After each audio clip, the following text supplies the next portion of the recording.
What's going on, guys? Jesse from Pew Review, and I'm going to do a little apples to apples comparison, although it's not 100% apples to apples. Kind of is, and I'll tell you why. So I've got the BCA bufferless 9mm down here.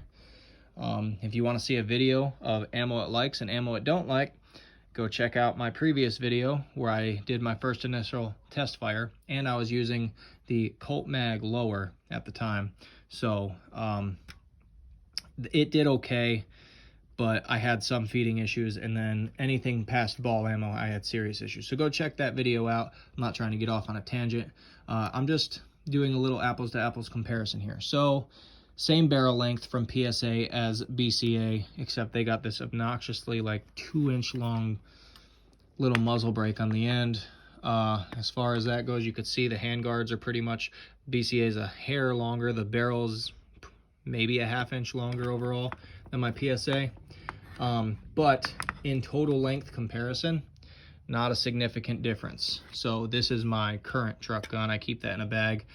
PSA works with Glock mags or Colt mags. This lower is from PSA, and it was on that upper for a very long time. But I wanted to run Colt mags, and the Colt mags run certain ammos that Glock mags won't run. Anyways, I digress. So this setup, super cheap the way it is. I think this whole setup goes for maybe $350 to $450, somewhere in there, and that's you considering your lower, what kind of lower you're going to use and all that. If you're going to buy a standard lower with a magwell block, whatever, typically a dedicated lower is going to go for roughly $250 to $300. I think that's what this one went for a few years ago. So it really just depends on your build. So they're similarly priced. That one's going to have a few more dollars in it because of the red dot. It's only an $80 SIG.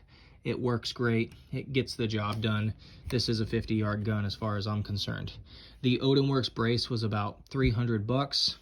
It's an extendable brace, and it is about 1.5 inches to 2 inches shorter than your standard carbine buffer or pistol tube. And it's spring loaded. So hit that, and there you go. And that is a brace. Again, a brace. So super compact, fits in a backpack, uses standard Colt 32 round mags. I could pop that mag block out in about 30 seconds and throw a Glock mag block in there. And I like it because I can still use this lower with a 300 blackout upper, and it'll work just fine with the buffer that's in there. In a previous video, I showed you what I did to get a 9mm to run reliably, because this was not designed for 9mm.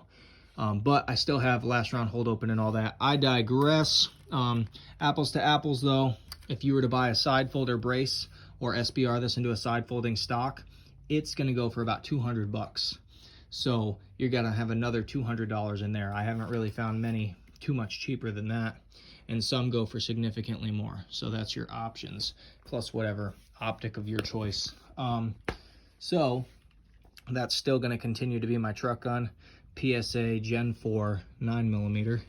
And that's my comparisons. If you want to know more about the BCA, go check out some of my previous videos and stay tuned for more in the future. I'll be running a lot more ammo through this. It does look pretty sick with the 40 round hanging out of it, not gonna lie. I'm still gonna continue to run this, and I'm gonna just see how many rounds it takes to kill. That might take a year, it might take 2, it might take a month. I don't know. We'll find out, so stay tuned for that. Thank you for watching. If you have any questions, let me know. And also, a question I have, maybe you can answer in the comments. With setups like this, really short buffers, and things like, you've got so many different weapon systems out there now. You've got the Scorpion, you've got certain other guns. Strybog is another one going for around that $600–700 range, and they're common. You can get them in so many different mag configurations. Are bufferless 9mm ARs even worth it anymore? Is this something we need to be considering anymore when there's so many other options? Especially although the only thing AR in this thing is the pistol grip, the trigger, the safety, and the buffer tube, and the magazine catch. I mean, really, it's AR based, but it's not an AR anymore. It's a PDW pistol cartridge, and honestly, even though there's a mag block in there, it's dedicated for most of the time for that gun, because I've got so many other lowers.